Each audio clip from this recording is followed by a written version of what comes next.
antidépresseur contre les peines de cœur. Le plus drôle des docteurs, c'est la chanson bonne humeur. Pour comprendre ces paroles, pas besoin d'un dictionnaire. Ce sont des mots qui s'envolent pour faire la vie plus légère. Sa musique, à l'évidence, du sifflement des oiseaux. Dès que tu l'entends, tu danses, et dans ta tête, il fait beau. C'est la chanson bonne humeur, un visa pour le bonheur. C'est la chanson bonne humeur, comme un bouquet de couleurs.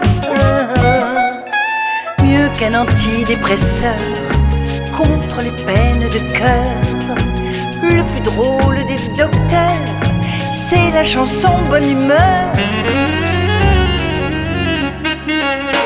Les coups durs et les défaites, elle en vient toujours à bout. Elle, quand elle te prend la tête, tu la chantes, un point c'est tout. Elle a caché dans ses rimes une force insoupçonnée, un optimisme sublime. On ne peut pas résister. C'est la chanson bonne humeur, un visa pour le bonheur. C'est la chanson bonne humeur, comme un bouquet de couleurs. Mieux qu'un antidépresseur contre les peines de cœur. Le plus drôle des docteurs, c'est la chanson bonne humeur.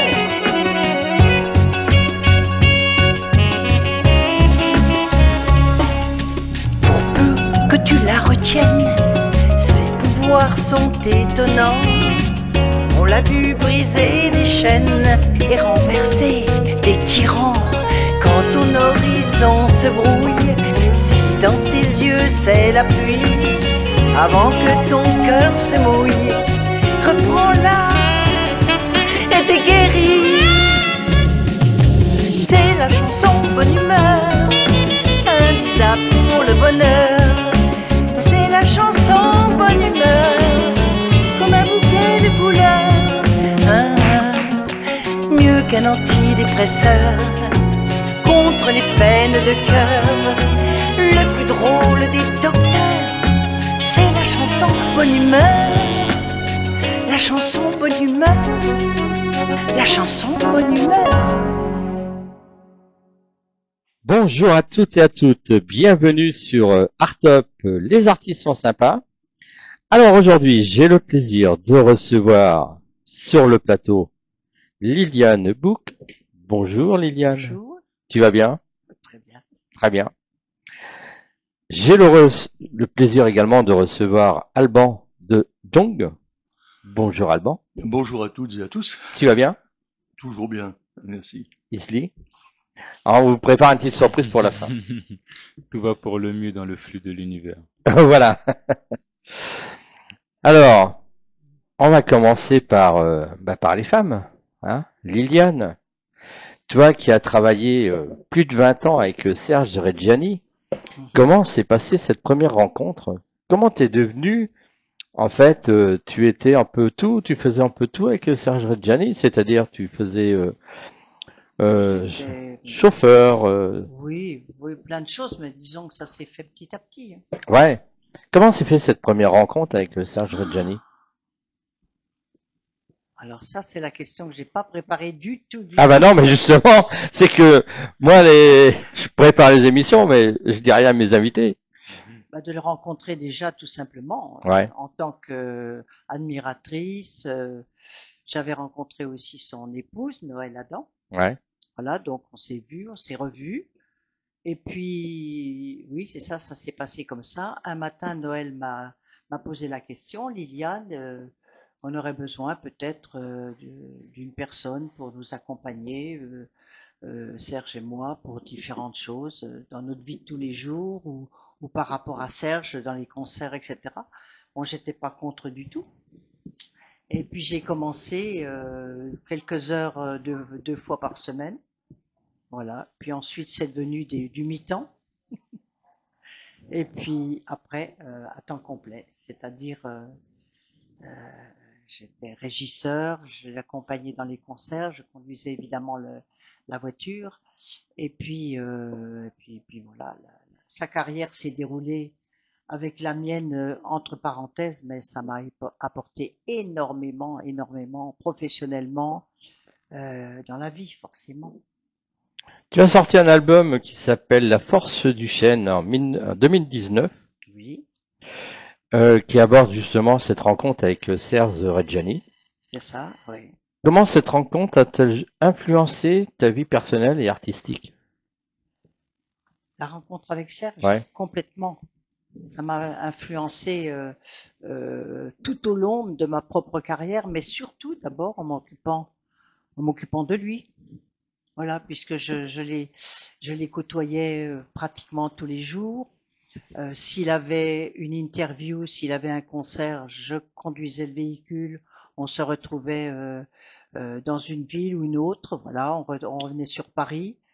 Et j'avais mis quand même une parenthèse, une grande parenthèse à ma carrière, mais je pense que ça m'a apporté beaucoup. C'est obligé, c'est obligé. Obligé donc, et par l'expérience, et par l'affection, euh, l'humanisme, l'humanité aussi, de rencontrer, de le voir comment il vivait, comment il s'occupait de son public, comment il les recevait. Voilà, non, c'est un tout, c'est énorme, hein. Tu as fait une chanson qui s'appelle Serge, qu'on va découvrir en fin d'émission. Alors, je l'ai interprété, Oui, tu as interprété. interprété sur un texte de Claude Lemel et sur une musique d'Alice Donat.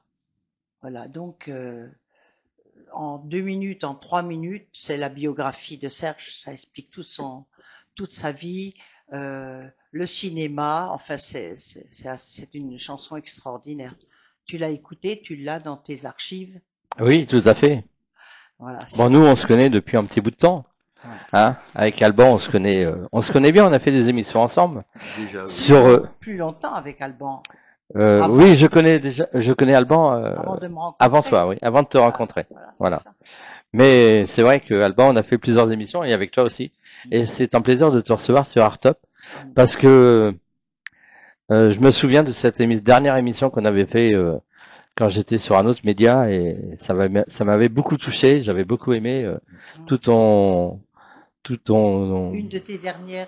une de mes dernières sur l'autre média, ouais, tout à fait. D'accord. Voilà. Mais Liliane,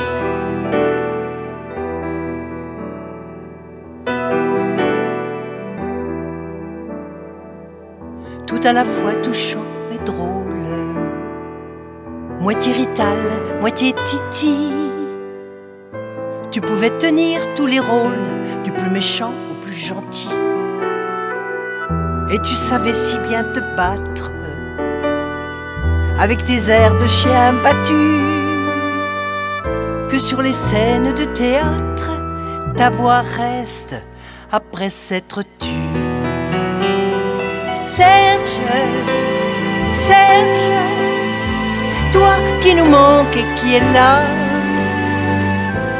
Serge, Serge, il n'est pas fini le gala. Voilà. mais Liliane a écrit aussi pour ça. Mais voilà. Elle a Liliane, écrit avec Claude Lemel aussi. Elle a écrit avec Claude Lemel. Et justement, comment s'est faite cette rencontre avec Claude Lemel? La seule et unique qui a été enregistrée par Serge, c'est donc Jean des Brumes. Voilà. Mais j'avais demandé à Serge s'il acceptait que je fasse une mélodie pour lui. Et il n'avait pas dit non. Voilà, mais je pensais que c'était la moindre des choses de lui proposer. Et puis la chanson est née comme ça. Elle s'appelle Jean des Brumes. Alors le texte a été fait sur ma musique. Et quand Claude a terminé le texte qui s'appelle donc Jean des Brumes, je lui ai demandé, est-ce que tu as pensé à Serge quand tu dépeins tu parles de ce personnage? Et il m'a dit non, pas du tout, pas du tout. Ça a été, comment dire, ça a été créé avec l'écoute de la musique et puis les mots qu'il a posés sur Jean des Brumes, c'est magnifique. Tu vas nous la faire écouter un peu, non? Oui, on va l'écouter en cours d'émission. Jean Brune qui pose son chevalet comme le peintre qui est près de nous. Voilà. Voilà. Oui, bon là, c'est un artiste peintre qu'on Voilà, a c'est pour à ça. côté, Alors, à côté il de va nous. Mais Jean Brune, on parle d'un Voilà. peintre. Il va Très bien. écouter Jean Desbrumes, ça Très va bien. vous donner des idées. Alors, Alban, toi tu nous as sorti Une vie hypnotique. C'est un livre que tu as écrit. Tu as mis combien de temps pour écrire ce livre et pourquoi avoir fait ce livre, Une vie hypnotique? Bah écoute, j'ai mis presque 75 ans, l'âge que j'ai maintenant, puisque c'est ma vie. Donc voilà. Donc effectivement, pour le contenu, il fallait partir du début jusqu'à ces derniers temps, puisque ce livre est paru en octobre l'an dernier chez Ramsay. Donc ça s'appelle Une vie hypnotique. Et alors à côté, un petit peu le style accrocheur, l'hypnotiseur des stars. Alors 40 ans au service de la gendarmerie, du show business, du monde du sport. Donc c'est vrai que j'ai eu l'honneur d'être sollicité par un très grand nombre de stars, aussi bien du show business que du monde du sport ou de la politique ou des arts en général, pour des motivations diverses. Donc en fait, comme je dis, bon, dans beaucoup de domaines, c'est pas un rapport de force, c'est des techniques et une capacité que j'ai, que je mets au service de personnes pour leur permettre de mieux développer encore leurs aptitudes. Et donc j'ai eu des champions du monde dans différentes activités, j'aurais été incapable d'être à leur niveau. Il y a des stars également donc dans le show business, même si je me suis un petit peu essayé à écrire des chansons et à chanter, je n'ai pas la notoriété de beaucoup d'artistes que j'ai eu le plaisir d'hypnotiser. Alors certains ça reste confidentiel, d'autres ça a été assez officiel. Donc j'ai pu aussi bien hypnotiser dans les artistes des gens comme Étienne Dao, comme Jacques Weber, comme Francis Lalanne, comme Jean-Hugues Anglade, enfin beaucoup d'autres, donc Jean-Claude Dreyfus ou autres, donc dans le cinéma, et puis d'autres c'est confidentiel, et beaucoup de sportifs. Alors les sportifs, ça reste très confidentiel parce que c'est considéré un peu quelquefois comme du dopage, sauf à l'époque où je m'occupais de tous les pilotes de chez Elf, depuis les formules de base, donc depuis la formule Renault, jusqu'à certains qui sont allés jusqu'en Formule 1, ou quand j'étais aussi sur les sports de 24 heures, donc aussi bien pour des bols d'or ou des 24 heures du Mans moto, que pour les 24 heures du Mans effectivement auto, avec en particulier, j'ai pu travailler avec Henri Pescarolo, avec Emmanuel Clérico, Olivier Panis, Paul Belmondo et autres. Voilà, avec un grand plaisir. Mais l'hypnose, tout le monde peut hypnotiser, et tout le monde peut se faire hypnotiser. Maintenant, c'est comme, je dirais, le fait de faire de la psychanalyse, ça n'est pas indispensable pour tous. Mais tout le monde est hypnotisé dès l'enfance, parce que lorsqu'une maman nous berce, elle nous met dans un état d'hypnose, elle nous rassure, elle chante quelque chose pour nous amener d'abord à être détendus, puis peu à peu à s'endormir. Donc on a tous été hypnotisés, même ceux qui disent on m'hypnotisera pas, et plus les gens sont capables de sensibilité artistique, ou plus ils sont capables de concentration, et plus ils sont faciles à hypnotiser, dès l'instant où ils l'acceptent. S'ils ne le veulent pas, il n'y a pas de raison de les hypnotiser. Mais ça leur permet de développer un potentiel qu'ils ont en eux. Beaucoup de gens se bloquent. Ils pensent qu'ils ne sont pas capables d'eux, s'ils se comparent à quelqu'un d'autre. Parce que leurs parents leur ont dit, mais tu sais pas capable de faire ça, ou tu seras pas comme ton père, ou comme ta mère, ou ton frère est meilleur, ou ta sœur. Et beaucoup de gens se bloquent, alors qu'ils ont des aptitudes. Et grâce à l'hypnose, on leur permet de mieux se développer. Voilà. Et donc, j'ai fait un petit peu tout ça avec de l'hypnose.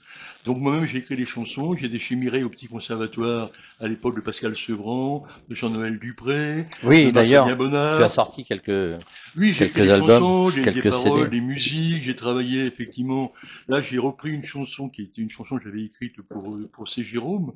C'est Jérôme qui était également un chanteur que j'avais eu l'honneur d'hypnotiser aussi, comme beaucoup d'autres artistes. Hein. Voilà. Et donc, j'écris des chansons. J'ai fait aussi les cours René Simon. Et à la mort de René Simon, avec l'un de ses fils, Jean-Marie Simon, on avait créé les cours Jean-Marie Simon, où j'étais administrateur et professeur de diction. Donc j'ai fait aussi un petit peu de cinéma. Je suis intervenu un petit peu en figuration dans un des films de René Manzor, le frère de Francis Lalanne, dans 36-15 Code Père Noël. J'ai été aussi à l'occasion dans les films d'Alain Williams, où en particulier j'étais récemment dans le dernier film Noni, le fruit de l'espoir, où j'ai pu coacher un petit peu mon ami Robert Hossein, dont la maman était mon témoin de mariage. Et j'avais aussi à l'époque les frères Bogdanov, qui sont malheureusement décédés. Et dans ce film, je joue le rôle d'un médecin. Voilà, donc j'ai d'autres projets aussi avec Alain Williams. On a fait un petit court-métrage qui est passé au Festival de Cannes cette année, et on a des projets en cours. D'accord. Voilà. Donc, Très bien. j'ai pas mal de choses à mon actif, dont ce livre en particulier. Dans ce Et puis livre. également Liliane, qui me fait l'honneur pour son prochain album, d'avoir mis une musique sur l'un de mes textes.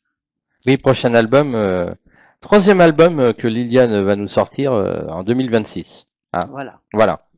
Mais alors, il faut savoir aussi que le livre, il a été préfacé par ton ami Olivier Lejeune, Voilà, Olivier Lejeune, qui est quelqu'un d'extraordinaire. qui joue actuellement Tout bascule Tout à au fait. théâtre de Jazet à la République. Voilà, je vous mets la petite affiche. Là, Voilà, comme ça. et effectivement, et qui fera seulement une tournée triomphale, parce qu'en plus, il est accompagné de jeunes comédiens qui sont absolument géniaux, comme Franck Fargier. Il a également, effectivement, avec lui, Julie Arnold, qu'on voit également comme la maman de Raphaël dans le feuilleton actuellement Astrid et Raphaël.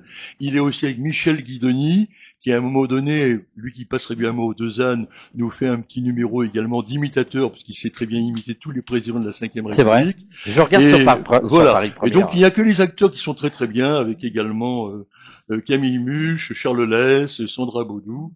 Et c'est bien sûr lui qui a écrit le texte, Olivier Lejeune, et qui fait la mise en scène. Et c'est sa fille qui a fait les décors également. Donc voilà, c'est un peu en famille. Mais il avait déjà fait cette pièce il y a une vingtaine d'années, il l'a modernisée. Et à l'époque, il y avait la grande Marthe Mercadier qui jouait également dans cette pièce, qui a été un grand succès, qui est passé, il a fait plus de 1300 représentations. Il est joué dans tous les pays. Encore récemment, il le mettait en scène en Italie, en Russie, un peu partout. Ouais. C'est une pièce qui est vraiment une pièce de théâtre tout à fait drôle. Et voilà.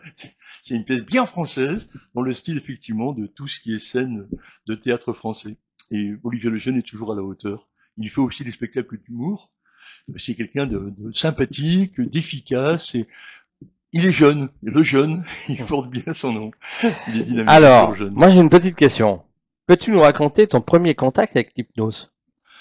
Oui, à mon premier contact avec l'hypnose, c'était un contact quand j'avais 8 ans. Moi, j'étais pensionnaire à l'âge de 7 ans. Alors, c'est écrit en détail dans mon livre. Hein. Alors, mon livre qui raconte ma vie, il y a des choses qui sont intéressantes. Comme je dis, on peut sauter des passages si on n'a pas envie de savoir comment j'étais un bébé qui pleurait comme tous les bébés. Sauf que quand je suis né, ma mère, déjà, elle a été un peu surprise. Elle m'a regardé avec des yeux un peu exorbités. Je suis né tout jaune. Je faisais une jaunisse.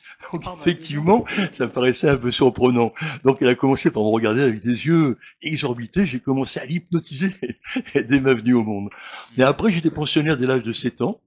Et j'avais entendu dire qu'on pouvait, à partir du sommeil normal, converser avec quelqu'un et l'amener peut-être à faire des choses. Donc, première année à 7 ans, j'étais un petit dans le dortoir. Deuxième année à 8 ans, toujours pensionnaire. Là, j'étais un ancien. Donc, j'aidais les petits qui pleuraient la nuit parce qu'ils n'étaient pas contents d'être pensionnaires et que leur papa et maman n'étaient pas là. Donc, je les rassurais. J'avais déjà un côté un petit peu gentil à leur dire, mais tout va bien, demain on jouera ensemble. Et puis, quand le petit se réveillait, moi, j'étais un petit peu hypocrite. Là, je faisais semblant d'aller aux toilettes. L'autre ne savait pas que j'avais voulu hypnotiser pour un enfant de 7 ou 8 ans. Il sait pas ce que c'est. Même moi, le mot hypnose, je ne le connaissais pas. Je faisais donc une communication pendant le sommeil et on programmait le lendemain de jouer ensemble à différentes choses. Et puis plus tard, j'ai travaillé davantage l'hypnose individuelle jusqu'au jour où alors j'étais au cours Simon, où j'ai rencontré ce qui allait devenir mon épouse, qui était la vedette des cours Simon à l'époque, et qu'on est allé donc à l'Olympia, où j'ai fait connaissance d'Yvon Hiva, qui était la vedette du festival de la magie. On faisait 3 mois à l'Olympia. Je lui ai proposé d'être son collaborateur sur scène. Et là, moi qui ne faisais que de l'hypnose individuelle un par un, j'ai appris à hypnotiser des groupes de 50, 100 personnes à la fois. Mon premier contact, c'était à 8 ans. Et puis après, j'ai développé ça en individuel, puis en collectif. Je l'ai utilisé à l'armée, puis j'ai fait des enquêtes sous hypnose en travaillant pour la gendarmerie. J'ai travaillé avec beaucoup de sportifs, comme effectivement c'est indiqué donc dans le titre de l'ouvrage hypnotique. Et donc, j'ai aidé des gens effectivement à gagner des championnats. Parce qu'ils en avaient la capacité, bien. La capacité à s'endormir brutalement. À partir de ce moment-là, le spectacle peut commencer. Il va durer plus de 3 heures et jamais l'hypnotiseur ne cessera de parler. Première démonstration, un classique du genre. D'abord cette demoiselle, voilà, hop, vous dormez, les paupières se ferment lourdement, vous fermez les poings mademoiselle s'il vous plaît.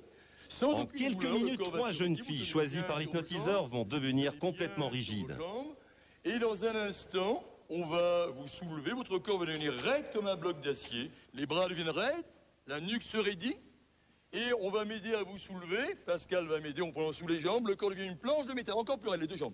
Un bloc raide, un bloc de métal, les poings bien fermés, Le corps se réduit Il est encore possible, en davantage. tout cas on peut le supposer, que ces jeunes filles simulent pour simplement jouer le jeu et ne pas décevoir l'hypnotiseur. Plus solide. Montez, monsieur, un bloc d'acier, un bloc de métal. Mais comment t'expliquer alors qu'elles parviennent à supporter le poids de ce jeune homme? Il suffit peut-être de contracter ses muscles, et pourtant ces jeunes filles ne donnent pas vraiment l'impression de faire beaucoup d'efforts. Impossible de plier. Tout le monde essaye un jour d'être tout raide, etc. Ne serait-ce que pour nous porter. On n'a jamais réussi à me porter tout droit comme ça. J'étais toute raide, ça je sais. Mais j'ai senti juste un... Enfin, j'ai senti comme une main qui touche, quoi. Juste un truc qui touche. Mettez-les en bas, pas les associer. Absolument. Alors, quelles sont les différences entre l'hypnose de spectacle et l'hypnose thérapeutique? Alors, différence entre l'hypnose individuelle et l'hypnose de spectacle et l'hypnose thérapeutique, c'est la même hypnose. Sauf qu'en hypnose thérapeutique, on doit essayer d'obtenir un résultat. En hypnose de spectacle, tout ce qui compte, c'est de faire du bien aux gens qui passent un bon moment en évitant de les ridiculiser. C'est-à-dire que moi, je respecte un certain nombre d'autres hypnoteurs de spectacle qui ne ridiculisent pas leurs participants. D'autres les ridiculisent ou utilisent des compères qui font n'importe quoi que quelqu'un de normal n'acceptera pas de faire. Donc, bon, Donc, moi, quand j'hypnotise les gens en spectacle,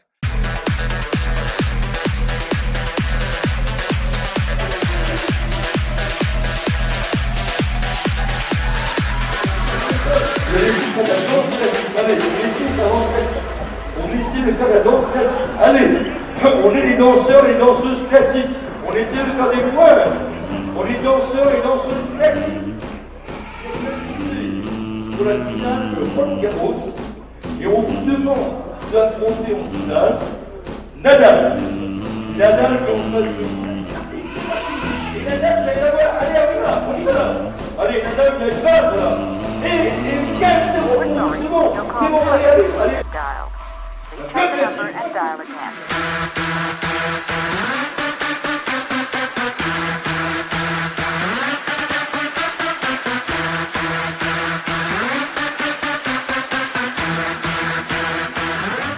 c'est d'abord pour qu'ils sortent en pleine forme et qu'ils vivent des émotions intéressantes, qu'ils sortent pas angoissés avec des peurs et qui pourraient les traumatiser. Donc, c'est toujours la même hypnose, sauf qu'en individuel, il faut à tout prix essayer d'obtenir un résultat. Quelqu'un qui va me payer pour essayer d'arrêter de fumer, j'ai une obligation de moyens, non pas de résultats, mais je fais tout pour qu'il y parvienne. Alors qu'en spectacle d'hypnose, je vais faire un test sur une salle de 400 ou de 1000 personnes. Si je peux mettre que 100 personnes sur la scène, je vais pas en faire monter 400. Mais pas simplement 2 ou 3, on dirait que ce sont des cobayes. Mais à partir de là, j'essaie que ceux qui viennent passent un bon moment. Mais en thérapie, c'est différent. Il faut essayer d'obtenir un résultat, se débarrasser d'une phobie, la peur de l'avion, la peur de l'eau, arrêter de fumer, maigrir, arrêter de se droguer, apprendre un texte quand je travaille avec un comédien pour qu'il gère mieux le personnage, qu'il joue le personnage, qu'il devienne quelqu'un. J'avais un très grand artiste, une célébrité dont j'aurais pas le nom, qui lorsque je l'hypnotisais, voulait à l'époque vivre comme Marlon Brando. Il voulait sentir les capacités de Marlon Brando. C'est il y a longtemps. Depuis, c'est quelqu'un qui est très brillant, c'est une grande star. Bon, et ça le peut être servi. Il aurait pu y réussir sans ça, je pense. Alors, dans quel domaine l'hypnose peut-elle aider concrètement la santé, le bien-être, la performance, la créativité, le tabac? Alors, le talent, bon, j'ai travaillé avec des sculpteurs, j'ai travaillé avec des peintres, et en fin de compte, moi-même, je suis nul en dessin, alors que je n'ai pas été reconnu par mon père, mais de plus en plus, je sais qui il est. Bien sûr, c'est un artiste qui a des tableaux un peu dans tous les musées du monde. Et d'ailleurs, ma demi-sœur que je côtoie régulièrement, qui est une personne qui est dans la réalisation télévisuelle, je sais que je suis son fils. Voilà. Mais l'hypnose, bon, ça permet de développer beaucoup de possibilités. Et la question exactement, c'était laquelle? Tu me la rappelles, merci. Alors, la question, c'était... Alors, attends. Je suis parti en vrille, je suis désolé. Non, mais c'est pas grave, je vais te la retrouver. Il me demandait pourquoi ça pouvait servir, j'avais déjà un petit peu développé avant. Donc, on peut arrêter de fumer, on peut maigrir, on peut préparer un concours, c'est ça que tu m'avais dit. Préparer un concours, dans quel domaine l'hypnose peut-elle aider concrètement? La santé, le bien-être, la performance, la créativité, le tabac? Alors, c'était l'objet du livre précédent. Ah, d'accord. qui était un livre justement sur tout savoir sur l'autoprogrammation mentale. L'autoprogrammation mentale, c'est un concept que j'ai créé, déposé à l'INPI, qui est une auto-hypnose améliorée. Et dans ce livre, donc, qu'on trouve encore, qui était paru chez Favre, je le ferai rééditer, je pense, quelque part, eh bien, il y avait 52 cas sur lesquels on pouvait agir. Donc, ça pouvait être effectivement des cas où on pouvait développer la personnalité, accroître la concentration, améliorer la mémoire, développer le sens artistique, atténuer la douleur, également donc se débarrasser de l'addiction au café ou au chocolat, la dépendance au tabac, etc., etc. Donc 52 cas qu'on pouvait gérer par une autoprogrammation mentale sans avoir besoin d'aller voir spécialement un spécialiste. Sauf que dans les cas vraiment extrêmes, mieux vaut avoir affaire quand même à un médecin ou à un thérapeute qui pratique ou non l'hypnose. Mais l'auto-hypnose, souvent, beaucoup de gens ne savent pas la pratiquer. Ils croient qu'il suffit de dire je maigrir, je maigrir, je maigrir. Ça ne suffit pas. Il faut savoir comment on veut maigrir, en prenant le temps de mâcher davantage, de savourer davantage les aliments, d'éviter de manger trop sucré, trop calorique, trop gras, et puis de savoir avoir la satiété appréciée. Et puis essayer de gérer son poids. Les kilos ne viennent pas en 3 jours. Et ils ne repartent pas non plus en 3 jours. Mais si on s'est laissé prendre 50 kilos, sauf si on a des problèmes hormonaux, ça peut être lié, ou des gens, des femmes qui ont mal géré leur grossesse, bon. Mais dans la plupart des cas, les kilos, si on réagit assez vite, on n'en prend pas trop. Et on peut les perdre. Donc voilà, l'hypnose peut servir dans beaucoup de cas. Et en tout cas, il ne faut pas avoir peur à aller voir quelqu'un qui est un spécialiste. Autant voir de préférence des gens qui ont pignon sur rue par leur réputation, et de préférence, bien sûr, plutôt des médecins que des gens qui auraient juste une espèce de petite coloration. Moi, j'ai formé beaucoup de gens à l'hypnose, je fais des formations à l'hypnose, j'apprends 5 demi-journées à pratiquer l'hypnose, mais après, ça n'exclut pas qu'il faille être thérapeute ou infirmière pour faire une anesthésie ou médecin, bien évidemment.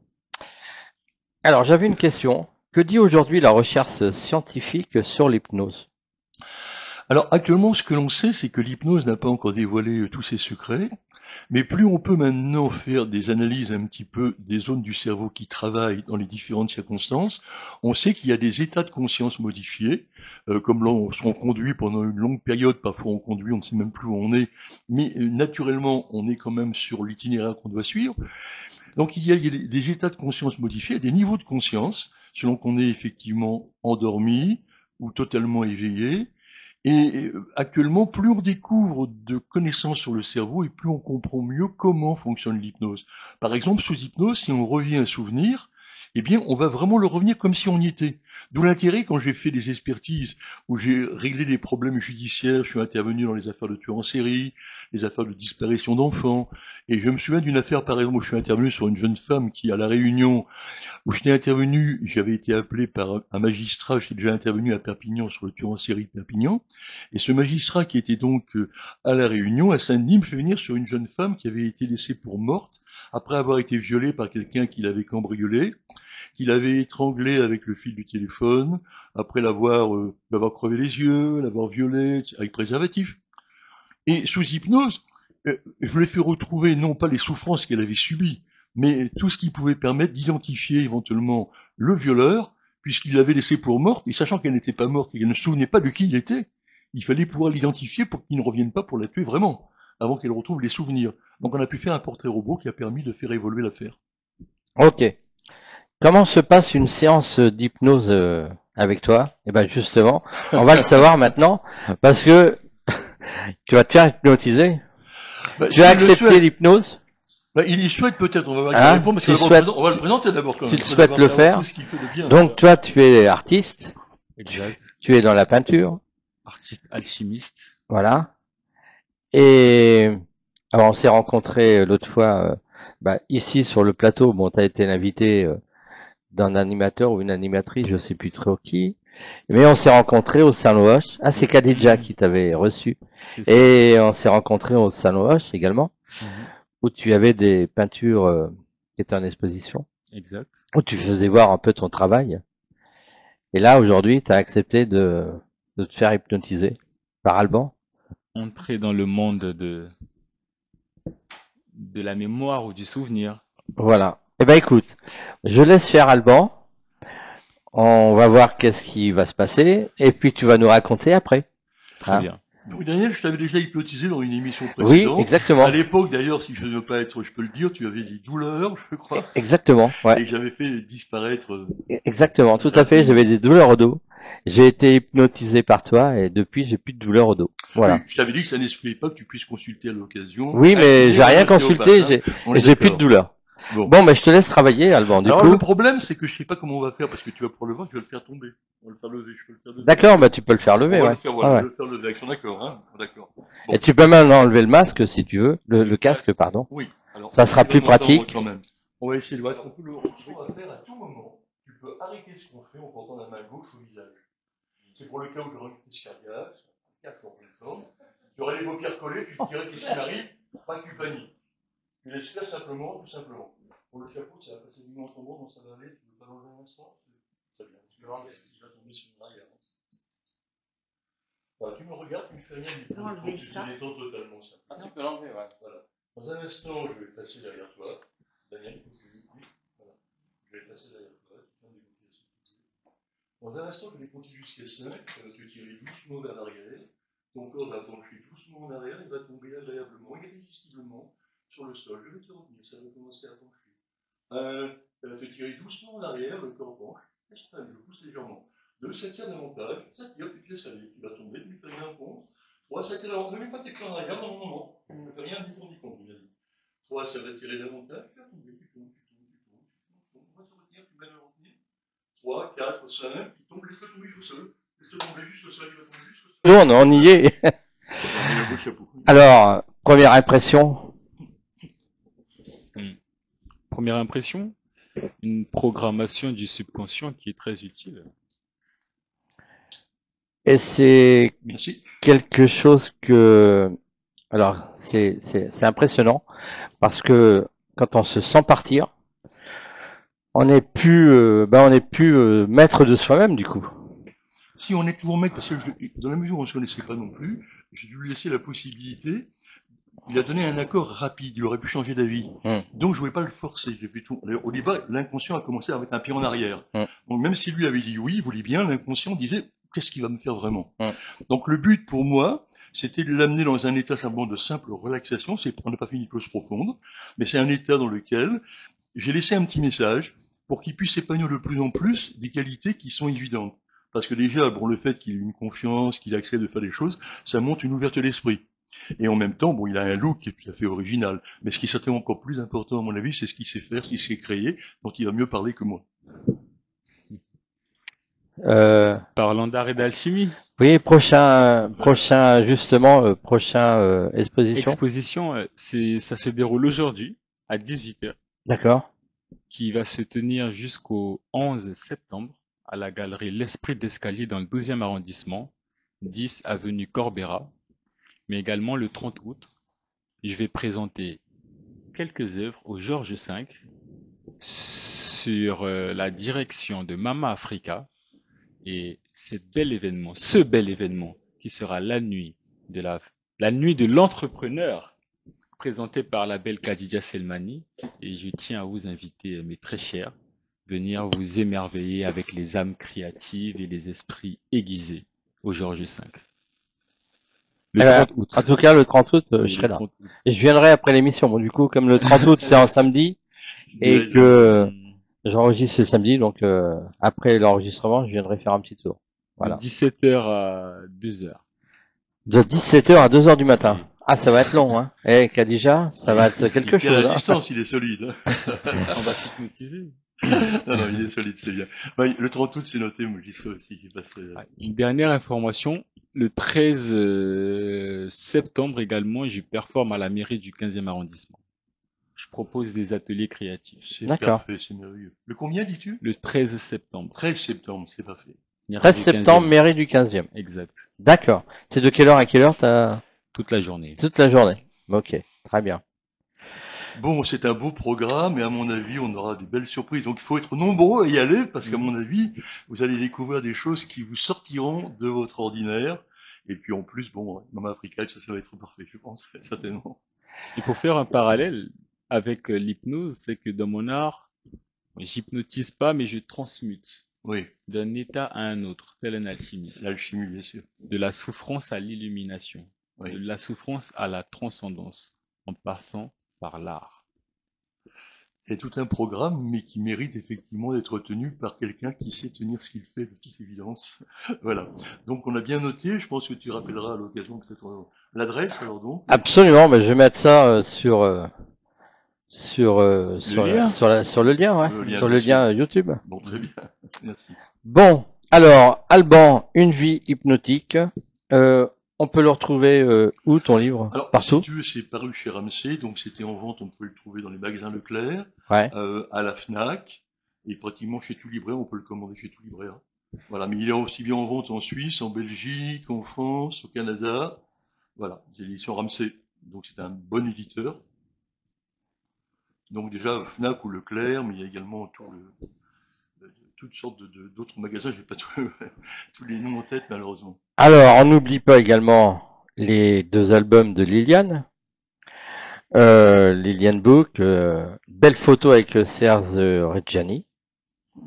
Et puis celui qu'on a parlé tout à l'heure, La Force d'Enchaîne, qui est toujours disponible. On peut les retrouver où?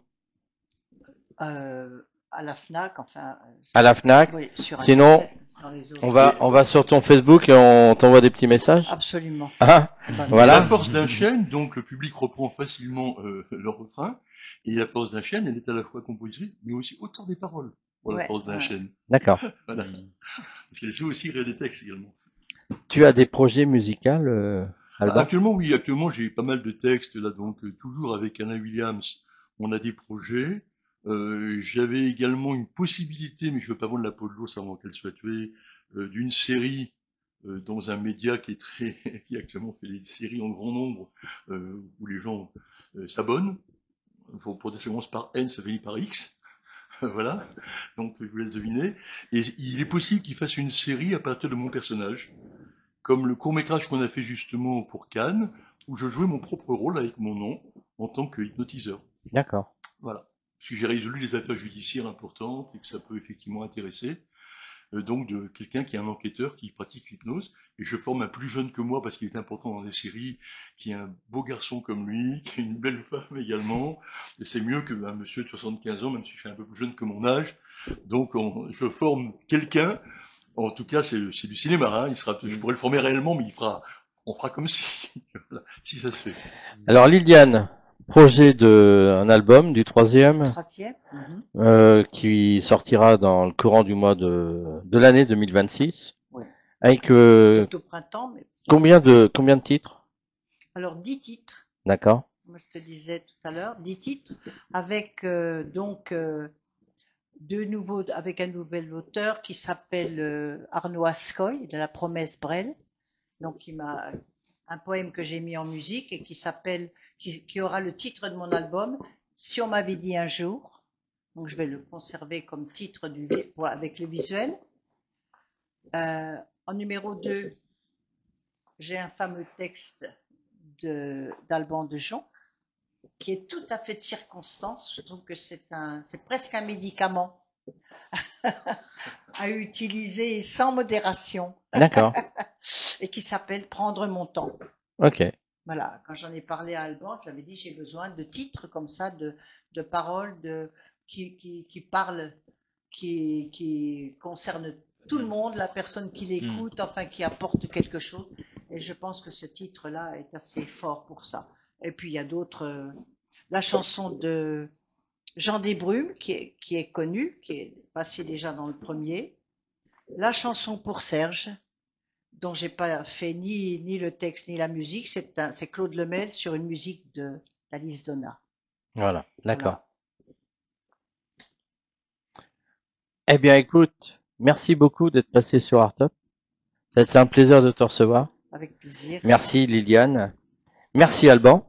Alors moi, je donne un numéro de téléphone où on peut me laisser un message si on veut faire appel à moi, soit pour une soirée, soit pour une formation en hypnose. Pas de problème. Le 06 71 73 12. Alors, je confonds toujours le dernier chiffre, je regarde. C'est 58. Je ne tombe pas sur le dernier chiffre, ce serait idiot. Et voilà. Et on peut à ce moment-là me laisser un message éventuellement. J'écoute de temps à autre. et je peux répondre éventuellement si quelqu'un a besoin. Donc c'est 12,59, pardon, hein, je dis des bêtises, hein. Alors 06 71 73 12 59 59 pour avoir Alban, pour l'avoir sur une soirée, sur un mariage, sur voilà, pour un baptême, sur un spectacle. Voilà, un arrêt tabac ou autre. 06 71 73 12 59 59. Et vous aurez Alban en direct et vous lui laissez un petit message. Toujours après. Voilà. Je sais pas toujours directement quand même, mais je rappelle. Voilà, bah tu rappelles. Merci. Bon, bah merci à tous les deux d'être passés sur Artop. Et n'oubliez pas d'aller effectivement au Georges V, voilà, c'est important. Et au Georges V, très important parce que je le pense 30 que août. découvrir des choses. Voilà. Et On puis va le prochain noter album tout ça. de Liliane, je répète, ça va être certainement génial puisque des chansons donc de Frédéric Zetoun, de Claude Lemay, d'Arnaud Ascoy, de moi accessoirement, et elle pour la musique à chaque fois. C'est extraordinaire. Et puis, il y a un Tout garçon bascule, qui que va se terminer bientôt tout bascule, de Jazzy, qui va se en terminer. tournée, ne loupez pas. Mais C'est le rire assuré. C'est voilà, le rire tout assuré. bascule sur le théâtre de Jazé. Tout bascule. Olivier Lejeune. Voilà. Génial. Merci d'être passé sur Artop. Nous, on Génial. se retrouve, ça sera avec grand plaisir que je vous retrouverai la semaine prochaine.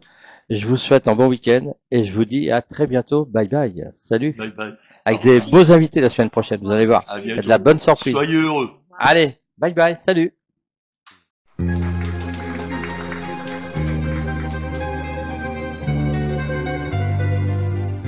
T'as pas de quoi prendre un avion, ni même un train. Tu pourrais pas lui offrir un aller-melin. Mais tu l'emmènes, puisque tu l'aimes, sur des océans dont les marins n'ont jamais, jamais vu la fin. Tu as le ciel que tes carreaux t'ont dessiné, et le soleil sur une toile de ciné. Mais tu t'en fiches, mais tu es riche. Tout ça parce que vous vous aimez. Venise c'est pas en Italie, Venise c'est chez n'importe qui. Fais-lui l'amour dans un grenier et foutez-vous des gondoliers. Venise c'est pas là où tu crois, Venise aujourd'hui c'est chez toi. C'est où tu vas, c'est où tu veux, c'est l'endroit où tu es heureux.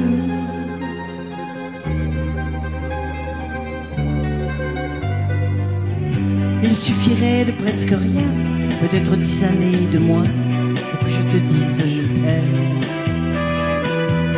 Que je te prenne par la main pour t'emmener à Saint-Germain, t'offrir un autre café crème. Dépêche-toi donc de flâner dans ces étages illuminés, ces corridors désenchantés, en dentelle ou en flanelle, dans le son des ritournelles. Poussé dans le sel des baisers qu'il viendra écumer. Si c'est rond, c'est pas carré. D'Édimbourg, il me reste quoi de toi? Un quart de vin, 3 fois rien. Je vais coup-ci, coup-ça, dit mon cousin. Et puis, plus simplement, imagine-le, être le miroir d'un ciel toujours bleu. Il aura la force d'un chêne, l'odeur d'un feu de bois.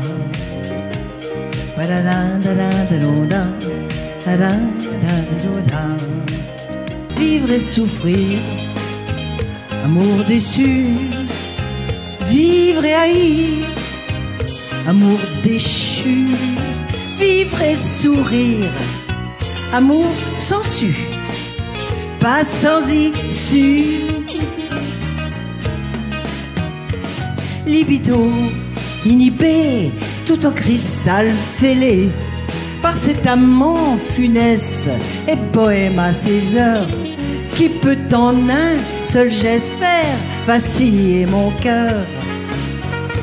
Et à force de coups, tout au premier remous de la pendule qui sonne, chaque jour ce martyr arrive comme un cyclone, m'enlevant tout désir. Rien n'est plus beau sur terre qu'une vie entière à vivre pour la liberté. Genoux écorchés, mais libre, mais libre. Tu as rejoint Brassens, Jacques, et au poker de l'infini, vous devez claquer quelques plaques en trinquant à nos conneries. Serge, Serge, ce soir, on fait ce que l'on peut. Serge, Serge, mais tu nous manques quand même un peu. Serge, tu nous as fait tellement vibrer. Serge, Serge, on est fiers de te célébrer. Ce soir, il ne rentre pas, je ne sais plus, je ne sais pas. Il écrira demain, peut-être, nous aurons une lettre. Il pleut sur le jardin. Je vais faire du feu. Je n'ai pas de chagrin. On est là tous les deux, seuls. C'est la chanson Bonne Humeur, un visa pour le bonheur. C'est la chanson Bonne Humeur, comme un bouquet de couleurs. Mieux qu'un antidépresseur contre les peines de cœur. Le plus drôle des docteurs, c'est la chanson Bonne Humeur. La chanson Bonne Humeur. La chanson Bonne Humeur.